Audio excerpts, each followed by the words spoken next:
అందరికీ నమస్తే. రేవంత్ రెడ్డి ముఖ్యమంత్రి గారు కూల్చనికనే రెడీ అయిపోయాడు. కూల్చేస్తా అని చెప్పేస్తున్నాడు. కూల్చేస్తేనే డెవలప్మెంట్ అంట.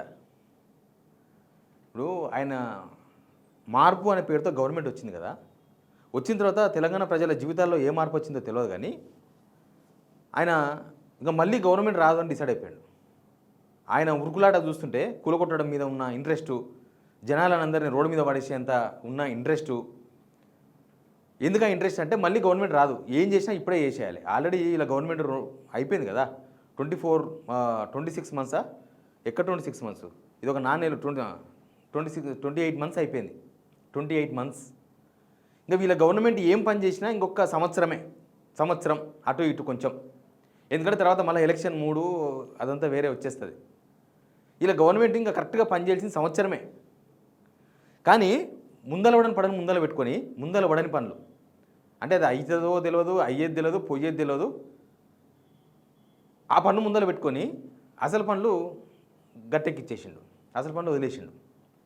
నిన్న శంషాబాద్లో కొత్తవాల్గూడలో ఎకో మ్యూజియం పార్క్, అది కూడా ఈయన కట్టింది కాదు. ఇదే చూడు, రేవంత్ రెడ్డికి గత ప్రభుత్వానికి తేడా ఏంటంటే, పోయిన ప్రభుత్వం కట్టింది, ఆ కట్టిన ప్రాజెక్టులు ఓపెన్ చేస్తున్నాడు, ఆడ పోయి నేను కూలగొడతా అంటున్నాడు తెలంగాణను. ఈయన కట్టినవి కావు, వేరే ప్రభుత్వం చేయాల్సిందే, ప్రభుత్వాలు కంటిన్యూ ప్రాసెస్ కాబట్టి చేయాల్సిందే. కనీసం ఆ నిర్మాణం చూసి అయినా సరే, అక్కడ ఉన్న ఎకో పార్కు అదంతా చూసిన తర్వాతనైనా అరే మనం కూడా ఏదైనా గడదాం తెలంగాణ కోసం అనే ఆలోచన ఉందా ముఖ్యమంత్రికి? లేదు, ఆడబోయి కూడా నేను కూలగొడతానే చెప్తున్నాడు. ఎందుకు కూలగొడతాడో చెప్తున్నాడు. చాలా దరిద్రమైన ప్లానింగ్. ఎందుకు కూలగొడతాడో ఆయన నోటుకుంటే ఆయననే చెప్పిండు. దాన్ని బట్టి అర్థమవుతుంది మన గవర్నమెంట్ మళ్ళీ రాదు, మనం ఏం చేసుకున్నా ఇప్పుడే, ఏం వెనకేసుకున్నా ఇప్పుడే, 4 రాలో 40 రాలో 400 రాలో 4000 రాలో 4 లక్షల రాలో. సరే అన్నీ మాట్లాడదాం. అందుకన్నా ముందు సబ్స్క్రైబ్ చేయండి, షేర్ కూడా చేయండి. నిజానికి ఈ గవర్నమెంటు వచ్చే ముందు మార్పు అనే దాంతో వచ్చింది. అంటే ఇంకేదో మారుతుంది అని తెలంగాణ ప్రజలందరూ భావించారు. మేము మాటలు చెప్పకుండా గవర్నమెంట్ వచ్చిందని చెప్పింది నిన్న. మాటలు చెప్పకుండా కాదు, 1,00,000 మాటలు చెప్తే జనం నమ్మించారు. మీరు మాటలు చెప్పి, ఆ మాటలు చెప్పినందుకే వాళ్ళు నమ్మి ఓట్లేసారు. ఇప్పుడు మేమేం చెప్పకుండా వచ్చినామని దొంగ మాటలు మాట్లాడుతున్నారు. చెప్పారు కదా 6 గ్యారెంటీలు ఏంది, 420 గ్యారెంటీలు ఏంది, మార్పు ఏంది, అసలు తెలంగాణ అంటే ఇది కాదు డెవలప్మెంట్, ఇంకో డెవలప్మెంట్ అని చెప్పారు కదా. ఇంకో ఇది 2022లో కేటీఆర్ మున్సిపల్ మినిస్టర్ ఉన్నప్పుడు శంకుస్థాపనకు సంబంధించిన రాయి. కొత్తవాల్గూడలో శంషాబాద్ ఎకో పార్క్ 2 జంటశాలలు ఉన్నాయి కదా మనకు, గండిపేట, హిమాసాగర్, ఉస్మాన్ సాగర్, దాని మధ్యలో వస్తుంది. ఏం కూల్చలే, ఆడ కూడా గవర్నమెంట్ జాగా ఉన్నది, అది త్రిపురవన్లోకి వస్తుంది, ఆడేం కట్టొద్దు, ఎకో పార్క్ చేసేసిండ్రు. ఇగో ఎకో పార్క్ అంటే ఇట్లుంటుంది. ఇది జనాలకు ఆక్సిజన్. మనకు రాను పార్కులు తక్కువైపోతున్నాయి కాబట్టి ఇక్కడ ఏం గులగొట్టలే, పోయిన గవర్నమెంట్ ఇక్కడ ఏం గులగొట్టలే. అదంతా బీడుపడిన భూమి ఉండే, దాన్ని మొత్తం డెవలప్ చేసి ఇట్లా గ్రీనరీ తయారు చేసింది. 90% ఆ గవర్నమెంట్లో పని అయిపోయింది. ఈ గవర్నమెంట్ వచ్చిన తర్వాత ఏం చేశారంటే ఈ చెట్లు గిట్లు మొత్తం అలా చేశారు. వీళ్ళు ఏం చేయలేదు, వీళ్ళు ఇట్లాంటి వెల్డింగ్లు గవి చేసారు, లాస్ట్కి చేసి ఓపెన్ చేసినారు. ఎంత దుర్మార్గపు ఆలోచన అంటే. ఇది ఇందాక మనం చూసిన శంకుస్థాపన రాయి ఉంది కదా, ఈ శంకుస్థాపన రాయి కనబడకుండా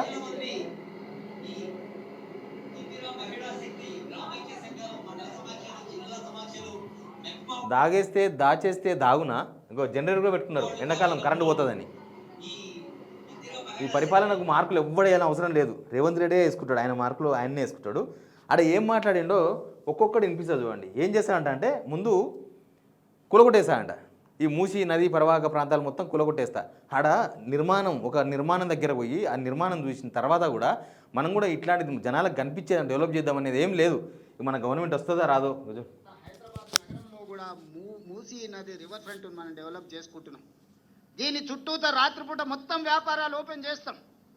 పొద్దుటిపూట పని చేసుకోవడమే కాదు, రాత్రిపూట పనిచేయడానికి కూడా మూసీ నది ఒడ్డున 2 వైపులా రాత్రి మొత్తం వ్యాపారాలు జరిగేటట్టు హోటళ్ళు, వ్యాపారాలు, కూరగాయలు, పంటలు, ట్యాక్సీ అన్ని చేసి మొత్తం లైట్లు పెట్టి బ్రహ్మాండంగా పెట్టి నిరుద్యోగ యువకులకు ఉద్యోగ ఉపాధి అవకాశాలు కల్పించి శాంతి భద్రతలను పటిష్టంగా అమలు చేసి పొద్దుపూట కష్టం చేసుకున్న వాళ్ళు హైదరాబాద్ నగరంలో కూడా.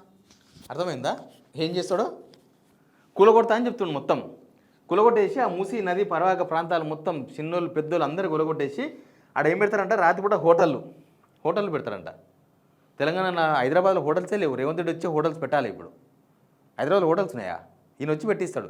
నిరుద్యోగులు కూరగాయలు అమ్మాలంట. రాత్రిపూట హోటళ్ళు కూరగాయలు వ్యాపారాలు పంటలు పండించేటట్లు ఏర్పాటు చేస్తారంట. నిరుద్యోగులు కూరగాయలు, మన తెలంగాణ వాళ్ళు కూరగాయలు అది కూడా బంద్ చెప్పి నిన్న మొన్న మాట్లాడుతున్నాడు కదా. గొర్రెలు పెంచాలనా, చేపలు పెంచాలనా, బర్రెలు పెంచాలనా, ఇంకా పంటలు కూడా ఎందుకు పెంచాలి, పంటలు కూడా ఎందుకు వేయాలి, అది కూడా మాట్లాడుతున్నాడు. నాడు దినం వస్తుంది, పెద్ద ఎక్కువ రోజులు ఏం లేదు. మన నిరుద్యోగులు పోయి అక్కడ కూరగాయలు వేసుకొని కూరగాయల షాప్ పెట్టుకొని అమ్ముకోవాలి. విదేశీయులు వస్తారంట, అది కూడా చెప్పిన ఆయన. విదేశీయులు వచ్చి గొప్ప నగరాన్ని ఇక్కడ నిర్మిస్తున్నాము, ఇది ప్రారంభమే. ఇక్కడ రాబోయే రోజుల్లో వచ్చే అభివృద్ధి ప్రపంచంలో ఎవరైనా ఇలాన్ మస్క్ నుంచి ట్రంప్ కూడా ఇక్కడికి వచ్చి ఈ మధ్యకాలంలో ట్రంప్తో వాళ్ళ సంబంధించిన వ్యాపార సంస్థలతో కూడా మాట్లాడుతున్నాం. పెద్ద పెద్ద సంస్థల్ని ఇక్కడికి తీసుకొచ్చే విధంగా మీరు చూస్తున్నారు. ఇప్పుడు ఈడ సర్కిల్ కడుతున్నాం, ముందర లేదా సర్కిల్ కడుతున్నాడంట. ట్రంప్ గింపు మొత్తం వచ్చేస్తారంట ఇక్కడికి. మన పిల్లలు కూరగాయలు అమ్మాలే, ట్రంపులు గింపులు వస్తారంట. వాళ్ళే అమెరికాలో డైపీకేసి వస్తున్నారు. ఆడ వాళ్ళ బిజినెస్లను లాస్ అయిపోయి అమెరికా మొత్తం నాశనం అయిపోయింది. ఆడ చూస్తలేము మనం, ప్రపంచం మీద పడ్డాడు. ఈయన తీసుకొస్తారంట. ఈయన నైట్ ఎకానమీ అంటాడు, మార్నింగ్ ఎకానమీ ఏం పీకి సచ్చింది తెలంగాణలో. మార్నింగ్ అందరు పొద్దుగాలు లేచి తిరిగితే పనులు లేవురా నాయన అంటే రాత్రిపూట ఎకానమీ సృష్టిస్తా అంటున్నాడు. ఈ రాత్రిపూట ఎకానమీ కాలేదో అర్థం కాలేదు. ఇంకా చాలా దారుణమైన విషయాలు మాట్లాడిండు. ఇంకో రియల్ ఎస్టేట్ వ్యాపారం పెరిగితే రియల్ ఎస్టేట్ వాళ్ళకు లాభం ఉంటుంది. అశోక్ యాదవ్ కూడా మంచి లాభం ఉంటుంది, ఎందుకంటే భూములీడ వ్యవహారం అంతా చక్కదిద్దుతుంటారు. ఎవరు అశోక్ యాదవ్ అంటే ఈయన కొండలెడ్డి దోస్తు, కాంగ్రెస్ లీడర్. కాంగ్రెస్ లీడర్లు రియల్ ఎస్టేట్ చేసుకుంటారు, ట్రంప్ వచ్చి బిజినెస్ చేసుకుంటాడు, మనలు వచ్చి కూరగాయలు అమ్ముకోవాలి.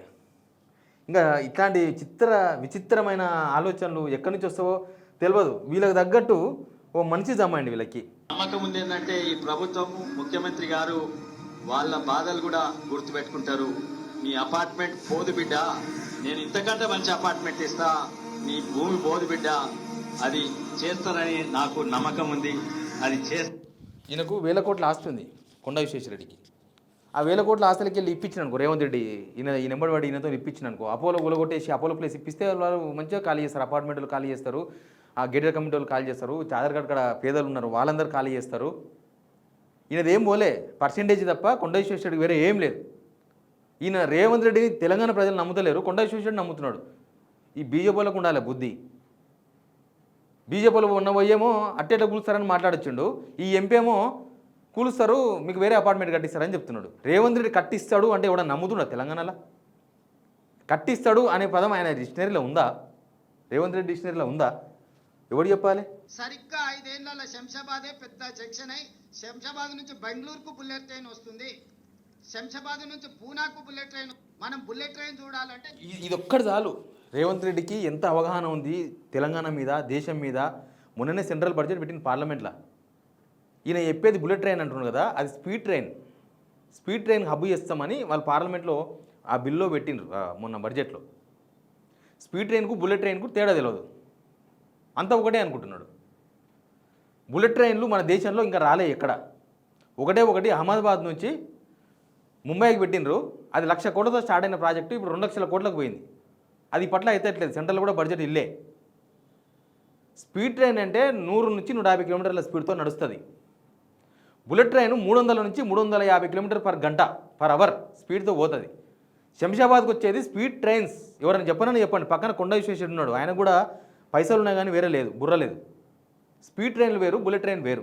అంటే జనాలను తికమక అయ్యేనికి ఇదంతా.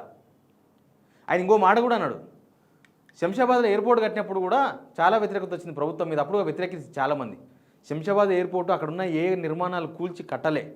అక్కడున్న ఖాళీ ప్లేసులు మొత్తం అవన్నీ ఖాళీ జాగాలు. అప్పుడు రియల్ ఎస్టేట్ లేదు. అప్పుడు ఎంత అక్కడ ఎకరా